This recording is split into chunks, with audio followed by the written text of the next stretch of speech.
Good morning, you badass motherfuckers. It's the all.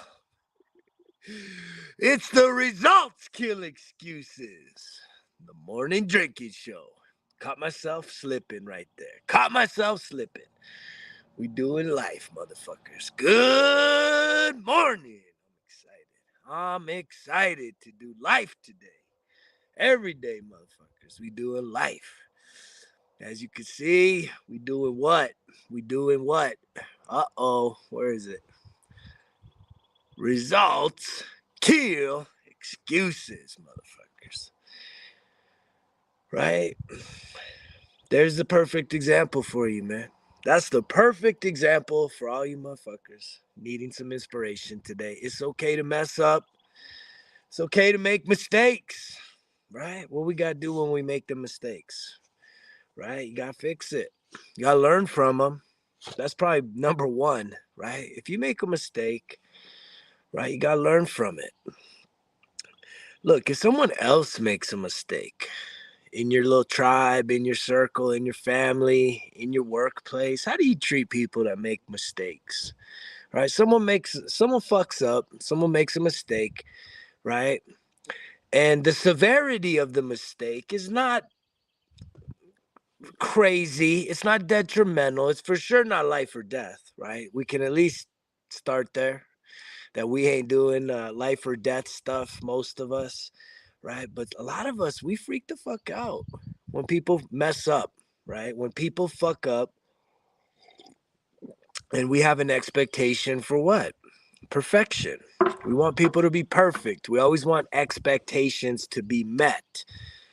And I think that's been one of the biggest growth points for me, not as just a human being, but as someone that's in leadership, in management of other human beings, is knowing that, look, man, we all make mistakes, right? And that golden rule always applies. Treat others the way you want to be treated, right? So, and it doesn't always feel that way. But if you do have a position where you are overseeing other people, you really should analyze, how do you carry yourself? How do you treat people? Do you give them some safe space? Do you coach them? Right? Do you guide them, mentor them, teach them? Or are you a scolder, right? Are you a critic? Are you someone that just fucking crushes people when they fuck up, snaps, yells? How many people yell in their workplace? Man, you need to get rid of that habit. That's for sure, man. Yelling in the workplace, right? Getting overwhelmed with your emotions. And so much of this all starts with, what do you have going on right here, man? Right here. Right here. I know I got some beautiful things going on right here today. I have had such an incredible morning. I want to welcome everybody here to Carson National Forest, Ojo Mystico, right? Just such a beautiful space, right? You see the mountains behind me. We got Truchas right back there. That's New Mexico's second highest peak in the back, right under where it says the live show. And but it's 360, man, out here. It's 360. It's so quiet. Other than them birds, those birds are singing. But at night up here, it's quiet. It's like you can hear your soul breathe up here, quiet. Right? If you're in the city, if you're in town, you don't get this. It's different. It's different. You can find your bliss, you can find your quiet place, but there's something different about this place. And the people that have come up here that I've shared it with, they experience that too. It's like a sacred space, man. It's like you come up here and immediately your soul just says, just that big exhale, right? And a lot of us need that right now. A lot of people out there, right? Maybe a lot of you are in the middle of your work week. Maybe you just need to breathe.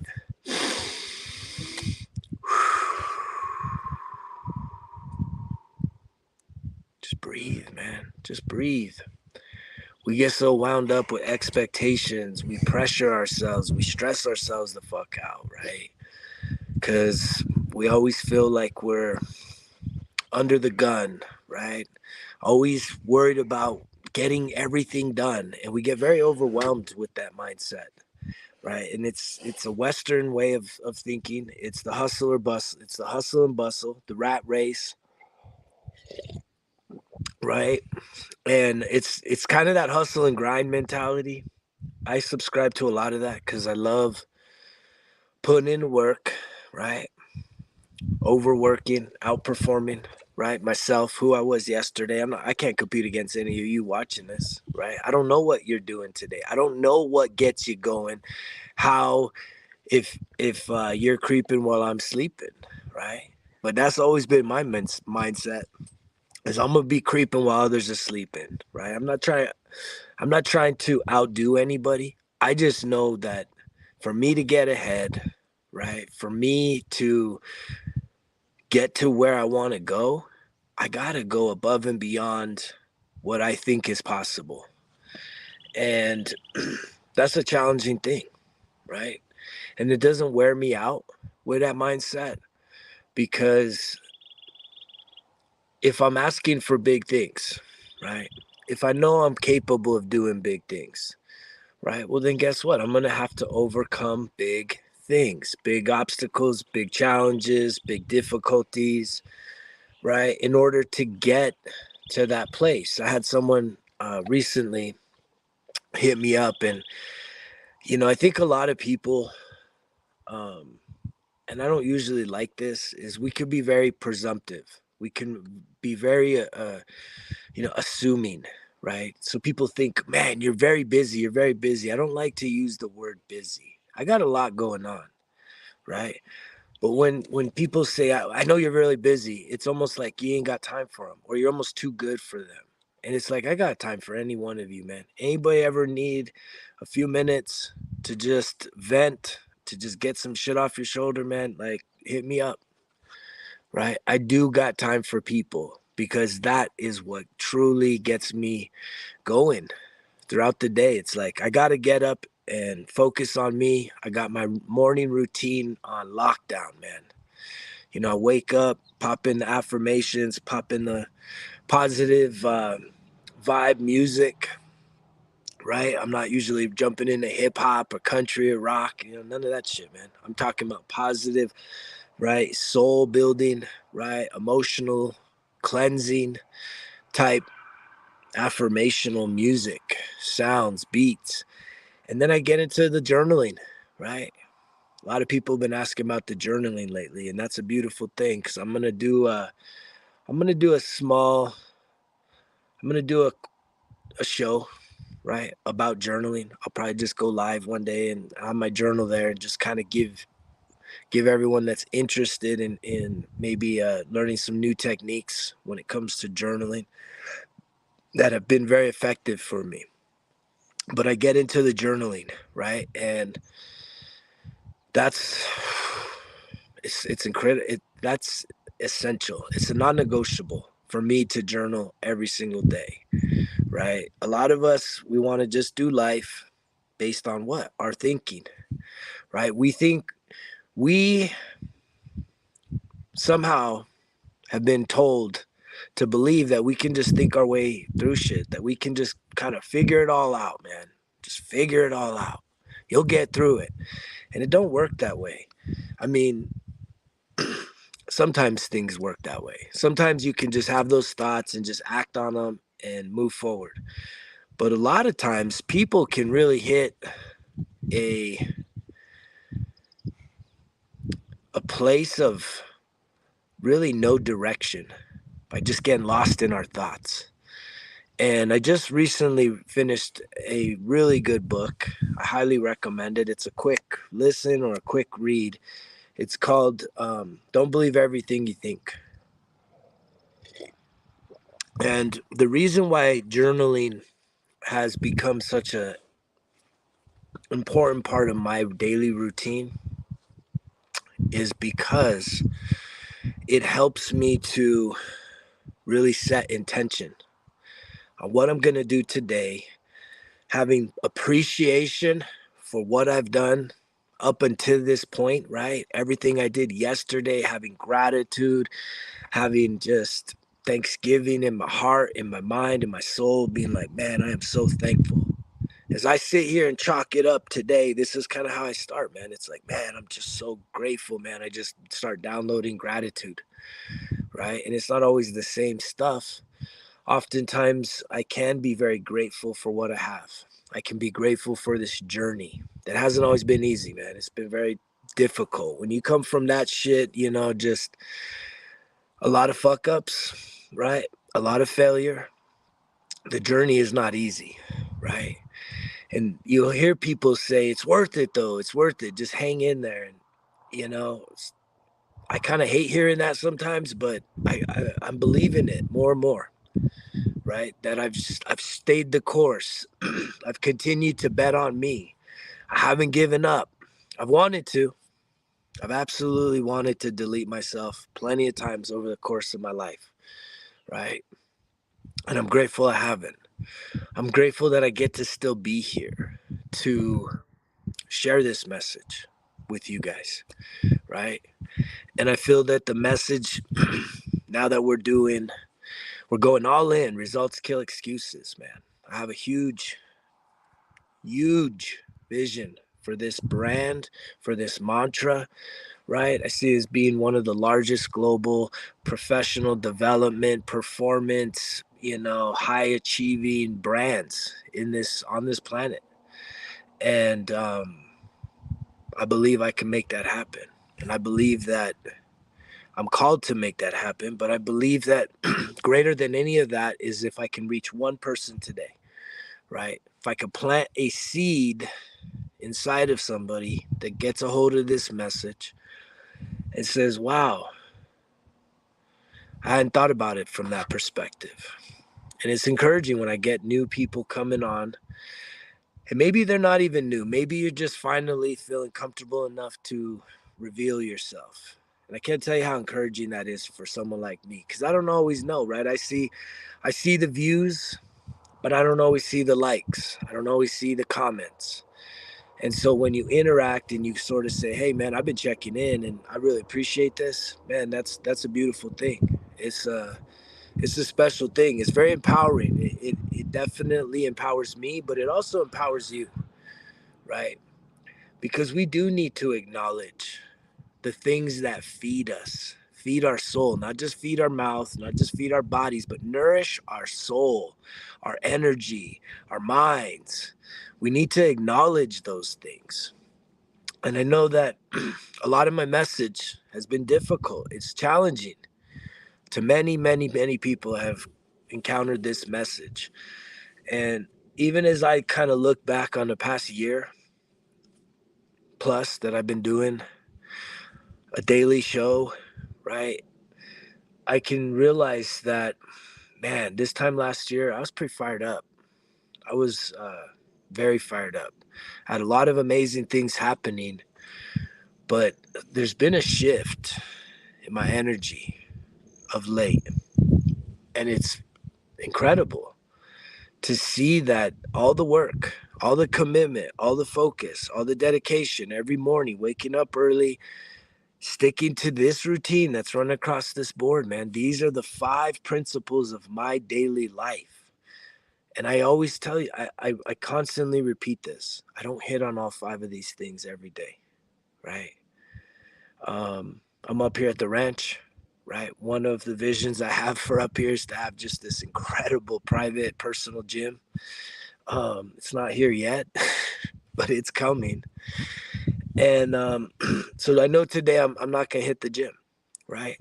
But I'm going to do some ranch work. Yesterday I did some ranch work, and that ranch work is heavy duty work. It's really good for the mind, the body, and the soul, man. That ranch work.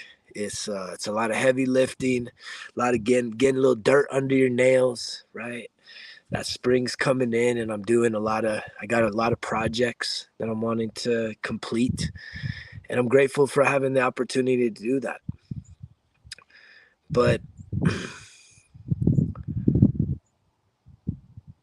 I know that this 5-step process, right? It's the 5 steps, the 5 values of my life. These are principles, right? It's waking up with mindfulness, positive affirmations every day. That is really something I don't miss ever, ever, ever, ever, ever, right? I'll miss the gym. I may miss like I may get a cheat meal in, right? Every once in a while. I always feel like shit after, right? But sometimes I reward myself with a cheat meal, right? I still usually get in health or fitness. If I my whole entire, right, active cardiovascular life is not just built in the gym. Y'all see me. I love being outdoors. I love hiking. I love getting in yoga, right? I love working on the ranch, right? Hard work. I love that too. I love personal development. So listening to new books, learning new things, right? But I also love making a difference. And that's that 5th one. And that's volunteering. That's serving others, right? With everything I got. And usually that doesn't come with an hourly wage. Usually it's just free, man. You just give. You give of what you've got, right? Hopefully you got some other places where maybe your life is covered. What's up, friends? Man, I love these animals out here. The raven, man, the raven. The raven. That's the totem out here at the ranch. It's a big bird that just flew by. But I don't just put this stuff up here, right? For pretends. I don't just put it up here for you guys to kind of be like, well, what is this all about? Again, this game that we're playing called life is about filling up our cups, energetically speaking. If a lot of you are tired, right, short-tempered, in a mood, right, not really feeling energetic, not really feeling focused, not really feeling motivated, not really feeling hungry to do something big, new, right, other than what you've just always been doing, right? If you look back at the last 5 years of your life, even with COVID, right? Maybe COVID tweaked it a little bit. For most, it tweaked it in the bad way because you literally did absorb the lockdowns and losing out on your social activities and the distractions of going out and movies and all these other things. So a lot of y'all just like literally locked down, shut down, vegetated, vegged out, right? And you got that's the results. That's your results right now. And you're still just trying to figure it out, right? Like, is society coming back to normal, or is it like still kind of trippy out there? What you need to understand is you can't control that, right? But if you look back at the past 5 years of your life, or at least what you would consider normal, moving into spring, right? We're already in May, and summer's right there. Again, if you are sitting there today and you already are assumptive of what you're going to do, right? Because this is what you do in the summers, right? It's barbecues, it's drinking, it's, going to the lake, doing some camping. And if all those things include like overindulging, right, in food, in alcohol, and not really a lot of activity, right? Not a lot of like hiking, right? And connecting with nature, meditating even, right? If it's more of just like getting people together, everybody sitting around the fire, getting all fucking drunk and wasted, eating a bunch of fucking nasty, unhealthy food, like, great, you're outdoors doing shit. You're outdoors doing things that are not even healthy for you, right? What I'm trying to communicate to you guys is, at what point are you going to start to elevate and challenge yourself to say, I want to do things that I love, but I want to do them in a new way? I want to go into this summer saying, how can I challenge myself in new ways? How can I start to look at like my summer as not like the yay. And that's where a lot of you are. A lot of you are coming out of complaining about it being cold, right? Mark my words. Soon enough, you're going to be complaining about it being too hot, right? And that's the person that is doing what? You're overthinking shit. You think too much. And there's not enough action in your life. There's not enough challenges in your life. You're not really driving towards something that you have enough time to complain about weather. Think about it, right? You really don't have enough stuff that's challenging you in a good way. That means that you're having to like really show up and roll up your sleeves in order to accomplish something worthwhile. You really don't have enough of that in your life. If you're sitting there and you are someone that literally complains about the weather, think about it. And that's the way it is. If you do not challenge yourself, if you do not put yourself in a situation where you're learning something new, trying new things, forming new habits, then yes, you are a master of whatever life you have built for yourself. Most of us are not happy. And yet, because of that, you'll sit there and you'll complain about bullshit. You'll find dumb shit to complain about. I hear it all the time, right? When someone comes and rents a room at the motel, yeah, like I know they expect to have Wi-Fi and hot water and a clean room. Like we understand the basics we're trying to provide for these people, right? We maintain a very high level, a very high standard. Here at the ranch, 5 stars, right? The motel, almost 4.5 stars. That's a high rating with thousands and thousands of guests. So I have a very high standard, but yet I understand that a lot of people, man, we complain about bullshit. We complain about the weather. We complain about why someone's driving too slow in the road, right? We complain about someone else and what they're thinking, what they're saying, what they believe in, what they don't believe in, right? Who they support, who they don't support, what they love, what they don't love, that we don't even want to look at ourselves in the mirror. So we get so caught up thinking about them, and we have zero control over those things. And so reading this book, Don't Believe Everything You Think, right? It really juxtaposes two things. The difference between your thoughts and your thinking. Here's an example. If I was to ask you right now, what are you most passionate about? Think about that. What are you most passionate about right now? Whatever popped up in your head, that's a thought, right? If I was to then ask you a follow-up question as to what would it mean for you to do more of what you're most passionate about?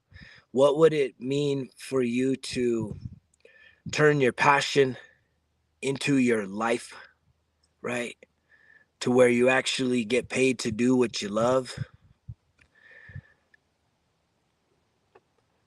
right? If that was a question then, right? Question 2 is the thing you're most passionate about. How could you turn that into your life? How could you turn that into your career? How could you turn the thing that you love most into the thing that frees you up and allows you to have the life of your dreams? What would you do?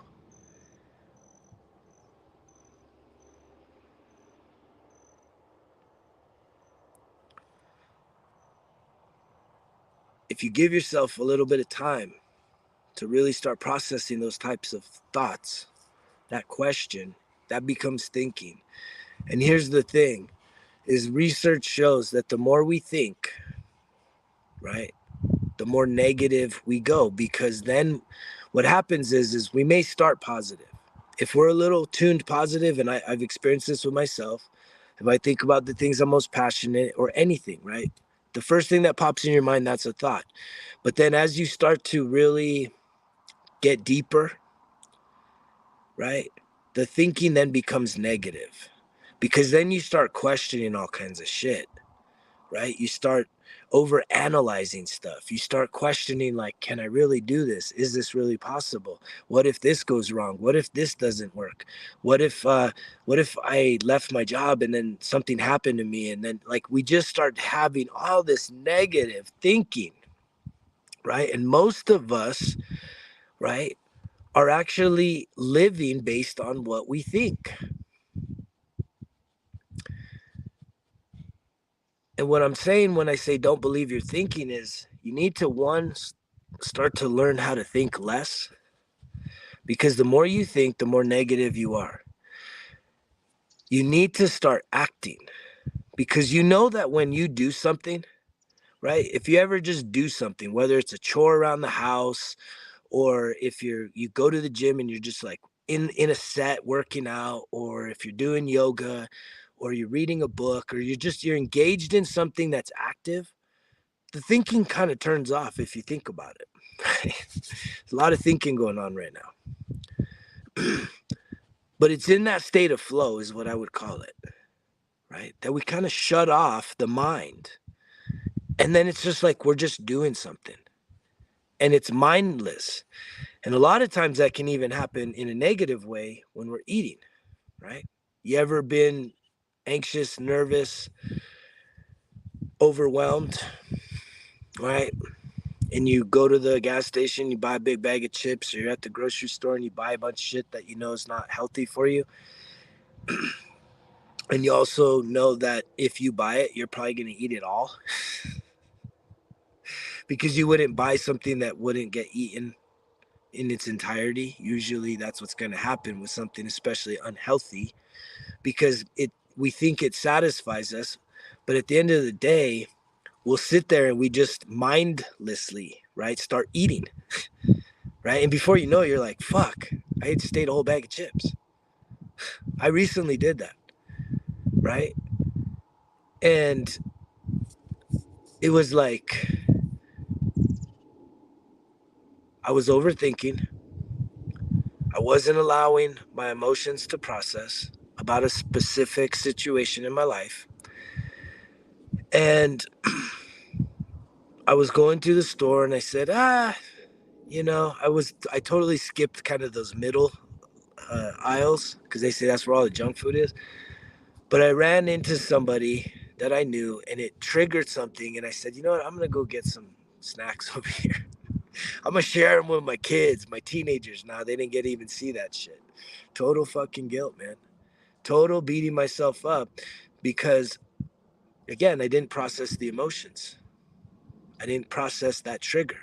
And I started overthinking it. And then I made an impulse buy. I didn't go there to buy fucking chips. I went there to buy very specific things that would align with healthy nutrition. But yet something along the path triggered me and I failed the test. And this is going to happen. But it's at least what I'm trying to get to you guys is a place where you start to become more aware of these patterns that you actually are doing. Right? That you don't just like eating a bunch of candy. You don't just like eating chips. You don't just like, eating unhealthy food.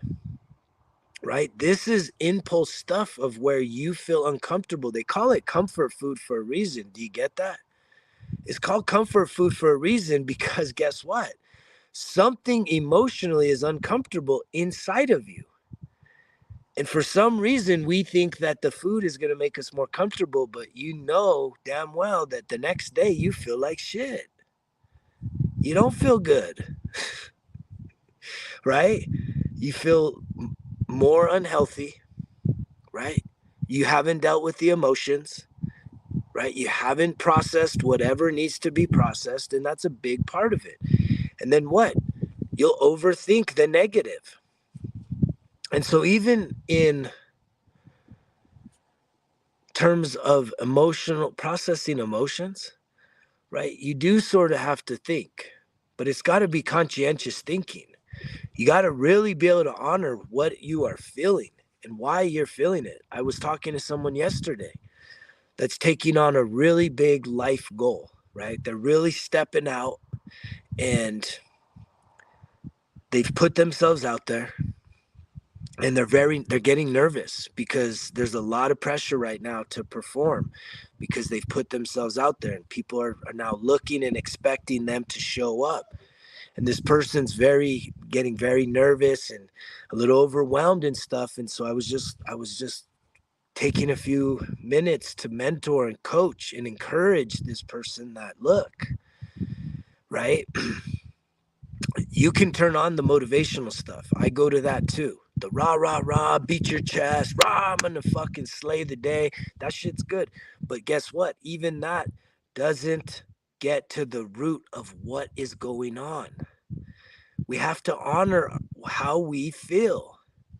And I think that's where so many of us have yet to really be trained, right, in this life. And I think that's a big part of the results kill excuses message, is teaching, training, guiding, coaching, mentoring, right? Displaying the ability to process your emotions, to truly honor how you feel and know that it's okay to feel nervous. It's okay to be stressed. It's okay to feel overwhelmed. It's okay to be scared.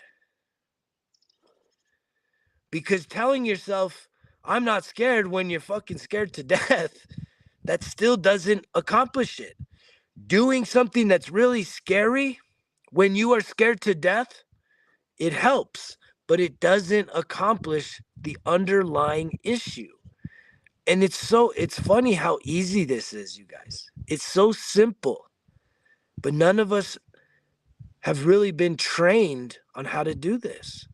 I can tell you for sure from the masculine, coming from a little boy perspective, everything was literally suppressing emotional feelings, suppressing my emotions.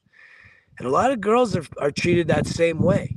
But it seems like we allow for girls to express their feelings a lot more, right? Especially the negative feelings of overwhelmed and needing to cry and needing to vent. Boys, it's like, shut the fuck up, man. You're going to be a man. You know, boys don't cry. Men don't cry. And yet all you got to do is realize, right? It's coming up with your feeling flavors, right? How do you truly feel? A lot of times our default negative feeling is being angry or frustrated, but we're really not angry or frustrated. That's just what we use on the outer level. What's really going on underneath is we're scared, we're afraid, we're nervous, we're uncertain, right? Or we're stressed. And if we can just literally know the difference between, I'm nervous right now. Like you literally just have this conversation with yourself for just a few minutes. You say, wait, something just shifted. I'm feeling different right now. What just happened? Okay, I'm feeling nervous. Yeah, I think this is nervousness. This is what nervousness feels like. And you almost welcome it. You almost talk to it like it's a friend, right? Because it really is your body telling you something is going on. Because you didn't have to think about being nervous. Your body literally had something happen and then it started feeling different. And so in that moment, right, we have to just allow ourselves to allow that emotion to exist. And the beautiful thing is that if you really, with intention, allow your emotions to exist, they're not going to just take over your life, right? The way a lot of my emotions used to.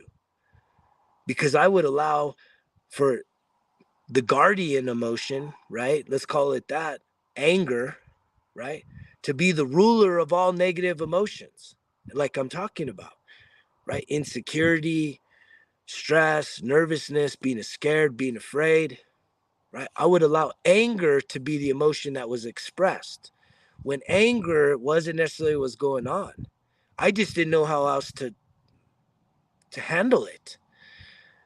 As So then the empowering piece is when you actually sit there and you say, wow, yeah, I'm nervous right now. Well, that makes sense. Look at all the things I have going on in my life. Of course I'm nervous. It's okay to be nervous with all this stuff going on, right? And then you do what's like some self-soothing, right? You sit there and you say, yeah, man, it's okay to be nervous. You got a lot going on. But guess what? You've been through a lot, and you've shown up for yourself. You got a lot to be proud of, right? This is all self-soothing self-talk with intention, because a lot of times we're just beating ourselves up. It's that critical parent that's, you're never good enough, right? You're never going to actually overcome something. You're never going to change. That's the critical parent. And that's not who you are at your core self. At your core self, you are loving, you are kind, you are strong, you are powerful, and you are infinite. And we need to realize that. You are not full of flaws. You are not full of mistakes. You're not a fuck up. You're not a failure. You're not an addict. You're not a loser. Right? You are a winner. At the core of who you are pure love at the core of who you are. And that's who you need to be from an internal conversational perspective. You need to have that type of conversation with yourself. A loving, kind, understanding, caring conversation with yourself in those moments when you're feeling emotionally overwhelmed, emotionally stimulated in a negative way. And if you just sit there, literally, guys, 2 to 3 minutes and name this shit. Oh, fuck. I'm really stressed right now. I got a lot going on. I got a lot of people pulling on my strings, right? Actually, the stress isn't even stress. I'm just overwhelmed. I haven't said no to very many things. I'm saying yes to everything. Well, what's that even about? I'm spreading myself too thin. I can't do everything for all people because I'm not even taking care of myself anymore at this point. You know what? I need to pull it back in. And it makes sense why I'm feeling overwhelmed. It makes sense why I'm drinking more than I should be. It makes sense that I'm getting higher than I should be.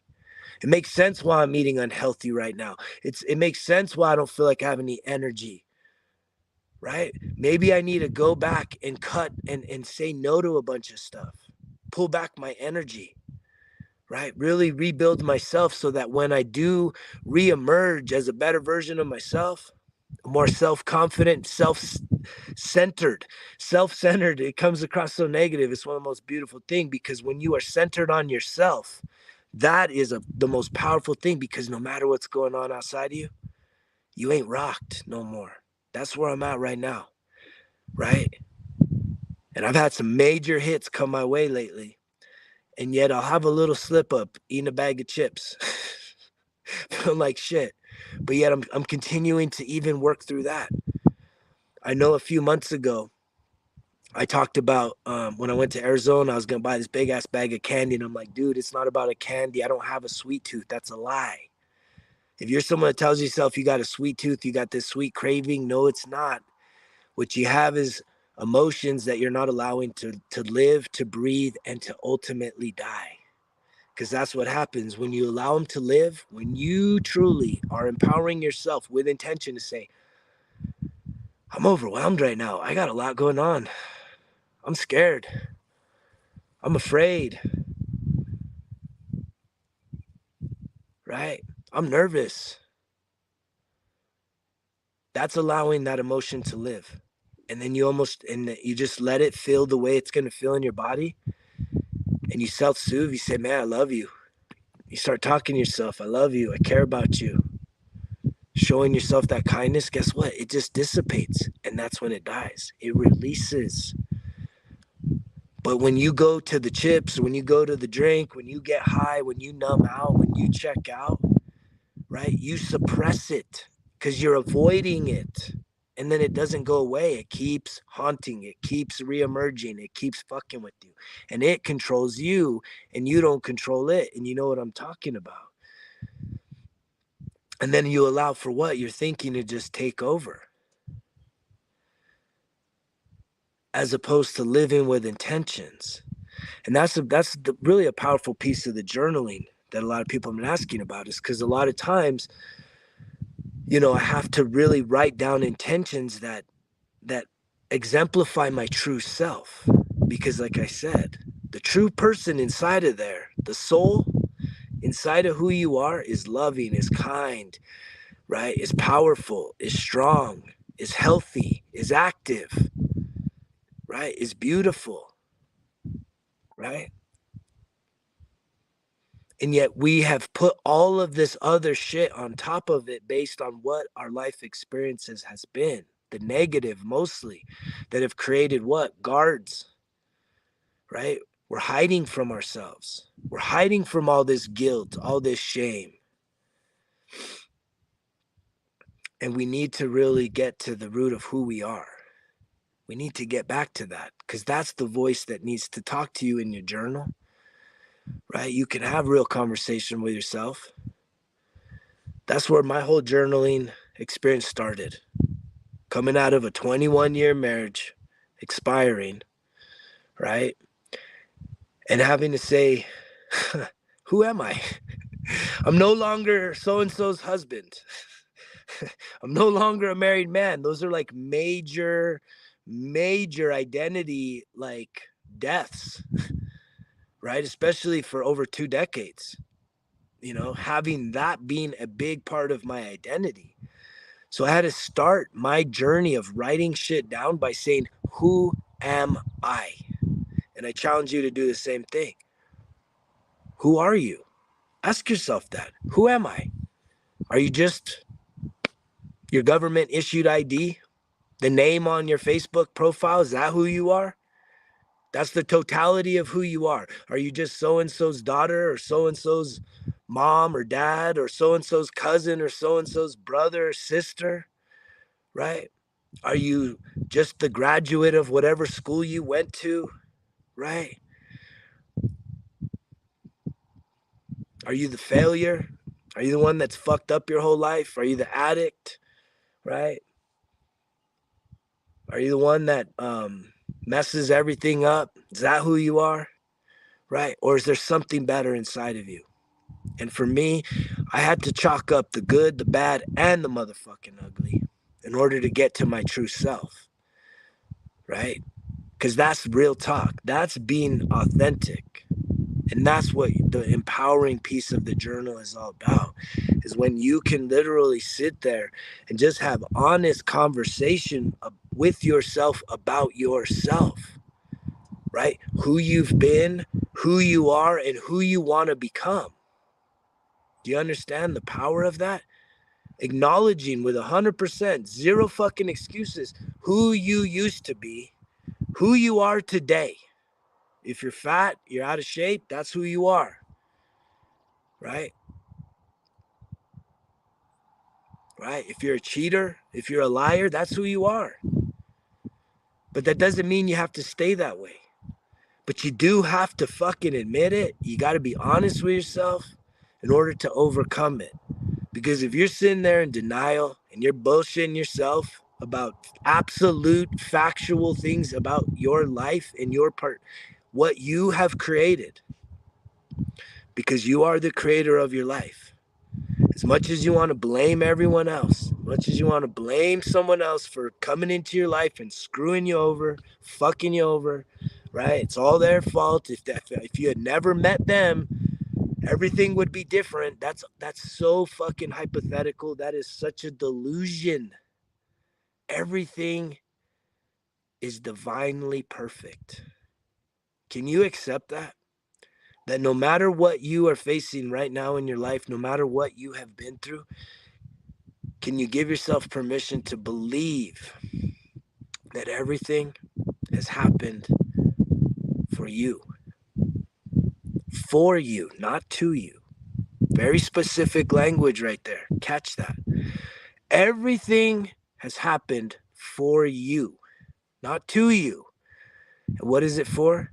For your growth, for you to get back to your true self. But you have to overcome the shit you're thinking that's holding you back, right? fear of failure, fear of being rejected, fear of being abandoned, fear of being betrayed. You have to believe in you. And you have to believe that whatever the vision is, whatever the dream is, that is not where you're at now. And it's not where you've been, but it's this something better, right? That if you start putting in some work and allowing yourself to believe that the impossible is possible, and you're willing to put in some action and get your heart invested in it, that there ain't nothing that's going to stop you from accomplishing anything that you desire. And I'm living proof of that, right? And I'm not alone. There's a lot of inspirational people, right, that I listen to, right, on a regular basis that inspire me enough to believe in myself. I can't always believe in what someone's opinion of me is, or what their opinion of my life is, or what their understanding is, right?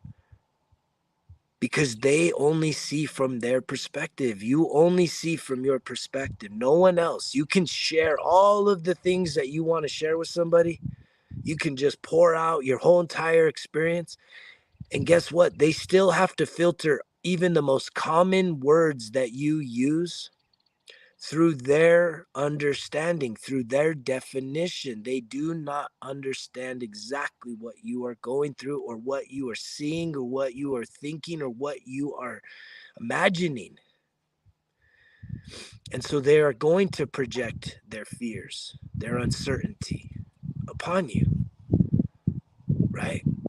If you have people that just unconditionally love you, and they just cheer for you no matter what you come up with, they're just like, I believe in you. I know you're powerful. I know you're capable of doing anything you put your mind to, right? That's an amazing person. Keep that person in your life. The ones that cheer you on, the ones that believe in you through thick and thin. They pick you up when you fall down, dust you off, tell you, let's get after it, get back after it, right? They're going to give you some tough love, because they're going to hold you accountable, because they know that what you are capable of doing. But at the end of the day, you have to do the work to improve your life. No one else is going to improve your life for you. And I believe that you can do it. But it starts with slowing down some of the thinking, understanding your thinking. This is all journal shit, man. Understanding what you're thinking. Literally sit there for a whole day. Take a notebook around with you.